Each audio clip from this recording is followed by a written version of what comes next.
Pemirsa, fakta unik on the spot kali ini akan mengajak Anda ke sebuah daerah di Turan Malang untuk menelusuri sebuah bangunan yang unik dan megah.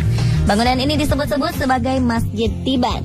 Hal ini berlaku lantaran kabarnya masjid ini dibangun oleh jin hanya dalam waktu 1 malam. Bagaimana kisahnya? Berikut pemaparannya yang disajikan khusus untuk Anda.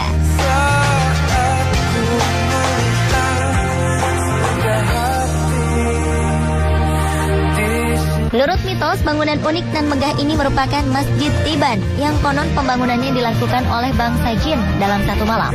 Dinamakan Tiban karena bangunan ini tiba-tiba saja ada. Selain kemunculannya yang tiba-tiba, lokasinya yang berada di daerah pemukiman membuat masjid ini bak istana di tengah perkampungan. Namun faktanya bangunan ini bukanlah sebuah masjid saja. Bangunan ini merupakan kompleks pondok pesantren Biharu Bahri Asali Fadlaili Rahmah atau biasa dikenal dengan Ponpes Biba Al-Fadroh. Kompleks ini dibangun di atas tanah seluas 5 hektar. Jadi kalau ada orang yang mengatakan ini masjid jin, terus masjid Tiban, pondok jin, pondok Tiban, itu sudah tidak benar. Karena ini sengaja dibangun oleh para santri atas bimbingan Romo Hidayat. Faktanya, pondok pesantren Biba Al-Fadroh mulai dirintis sejak 1963. Namun proses pembangunannya baru dimulai pada 1987 untuk menandai adanya santri atau pelajar di pesantren ini yang sudah menetap. Hingga pada 1992, pembangunan sempat berhenti. Pembangunannya memang bertahap, hingga pada awal 1998, pondok pesantren ini mulai dibangun kembali.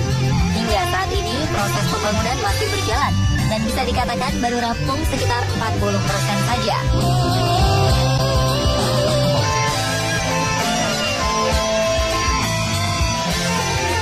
Bangunan di sini ini kan sebenarnya adalah jawaban. Jadi media sebagai media jawaban dari persoalan yang ada. Jadi awal mulanya sebagai berfungsi secara rohani.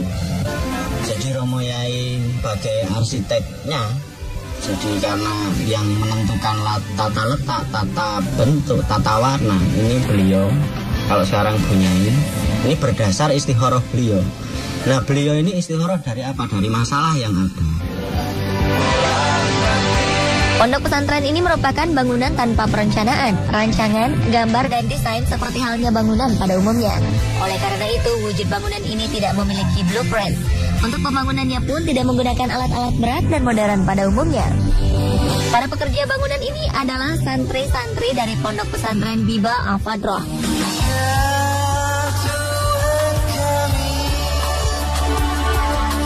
Menurut Romo Kiai Ahmad, ini merupakan pembelajaran para santri sebagai praktek hidup beragama dengan tujuan menghilangkan penyakit hati agar lebih bisa menerima ajaran agama Islam. Santri yang datang ke pondok pesantren ini berasal dari berbagai daerah di Indonesia, seperti dari Pulau Sumatera, Banyuwangi, Trenggalek, dan Ponorogo. Total santri yang menetap di pondok ini sekitar 335 santri, termasuk 51 kepala keluarga yang tinggal bersama anak dan cucu. Hal unik lainnya dari bangunan ini adalah terdapat berbagai ornamen dan kaligrafi bertuliskan nama pondok, asma Allah, dan asmaul husna yang dibuat, dicetak, dan dikerjakan sendiri oleh para santri. Desainnya sudah tentu tidak akan ditemukan di tempat lain.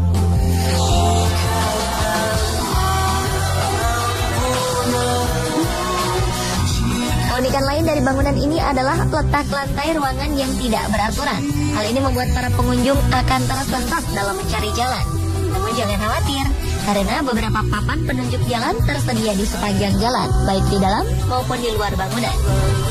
Pembangunan pondok pesantren ini mengikuti kontur tanah yang berbentuk palung. Dan menurut penuturan Pak Ipong dalam pembangunannya, tidak merubah tekstur tanah dan tekstur air. Bahkan pohon-pohon yang ada tidak ditebang. Bangunan utama di pondok pesantren ini memiliki 10 lantai dan lift. Arsitektur bangunan yang mengagumkan dapat dilihat mulai dari gapura dan pos depan masjid yang bergaya seperti candi hingga kompleks bangunan utama.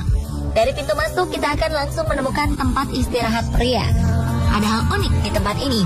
Di dalamnya terdapat air yang dapat keluar dengan menggunakan alat sensor. Air ini alami, langsung dari sumbernya, tidak dimasak dan merupakan hasil penyulingan. Air ini digunakan untuk membasuh wajah dan dapat diminum. Terdapat beberapa khasiat bagi mereka yang percaya, terutama sebagai pembawa berkah dan baik untuk kesehatan. Di sebelahnya terdapat tempat peristirahatan perempuan. Ruangan ini dihiasi kaligrafi dan ornamen unik. Kedua ruangan ini juga biasanya digunakan santri pasangan suami istri yang tengah bertengkar dan ingin menenangkan hati serta mengintrospeksikan diri. Mereka biasanya datang untuk riyadah, menetap lebih dari 3 hari dan mengikuti aturan dan tata tertib pondok pesantren. Dari sana kita dapat memasuki ruangan akuarium dengan berbagai koleksi ikan. Tempat ini juga bisa digunakan sebagai tempat riyadah untuk berdiam diri, menenangkan hati, dan mengintrospeksikan diri agar tercipta harmonisasi keluarga. Jika sesuai kontur tanahnya, ketiga ruangan ini berada di lantai 3. Naik ke lantai 4 adalah tempat khusus bagi keluarga Romo Kiai Ahmad untuk menerima tamu. Lantai selanjutnya biasa digunakan untuk ijab kabul dan resepsi pernikahan. Selain itu ada juga mimbar untuk sholat Idul Fitri dan Idul Adha, serta hari-hari besar Islam lainnya. Setiap harinya ruangan ini juga digunakan untuk sholat asar, maghrib, dan isya. Untuk sholat subuh, musola yang digunakan ada di lantai 3. Sedangkan untuk sholat zuhur dan sholat Jumat menggunakan masjid yang berada di luar bangunan. Pembagian tempat ini agar semua musola yang ada di pondok pesantren selalu digunakan. Naik ke lantai 6, di sini terdapat ruangan untuk tempat beristirahat santri yang sudah berkeluarga. Di lantai 7 terdapat supermarket, di lantai 8 terdapat kios-kios, pasar, serta kafetaria yang dilengkapi juga dengan kolam ikan. Lantai 9 berupa gunungan dan lantai 10 berupa puncak gunung. Di sini kita bisa melihat pemandangan Kabupaten Malang dan sekitarnya. Di lantai ini juga terdapat stalaktit-stalaktit indah menggantung. Ruangan-ruangan ini terhubung oleh suatu pintu. Ruangan satu dan lainnya mempunyai desain berbeda, lengkap dengan ornamen dan kaligrafi dengan berbagai model, jenis, warna, bentuk, dan corak. Meskipun bangunan ini belum sepenuhnya selesai dibangun, ada anak tangga dan jalan yang akan menghubungkan antar ruang. Jika lelah, ada beberapa tempat untuk beristirahat yang dilengkapi kursi dari kayu jati. Selain itu, di lantai atas terdapat kebun sayuran yang tumbuh subur. Para pengunjung wajib melapor di ruang informasi untuk mendapat kartu masuk dan kartu keluar tanpa dipungut biaya. Karena keunikan dan kemegahan bangunan pondok pesantren ini, tak ayal bila pondok pesantren ini sering dikunjungi wisatawan, baik yang ingin menenteramkan hati serta mengintrospeksi diri, atau hanya sekedar mengagumi bangunan unik dan megah ini. Tak jarang pondok pesantren ini juga dijadikan salah satu wisata religi. Menurut penuturan Pak Ipung, pihak pondok pesantren sifatnya menerima. Karena tujuan dibangunnya pondok pesantren ini, selain menerima santri untuk belajar, Romo Kiai Ahmad juga bercita-cita terhadap siapapun yang datang ke sini dan melihat bangunan ini akan tergetar hatinya. Dan akhirnya hatinya terbuka sehingga mendapat hidayah dan petunjuk dari Allah Subhanahu wa Ta'ala. Serta penyakit-penyakit hati yang ada di dalam diri hilang.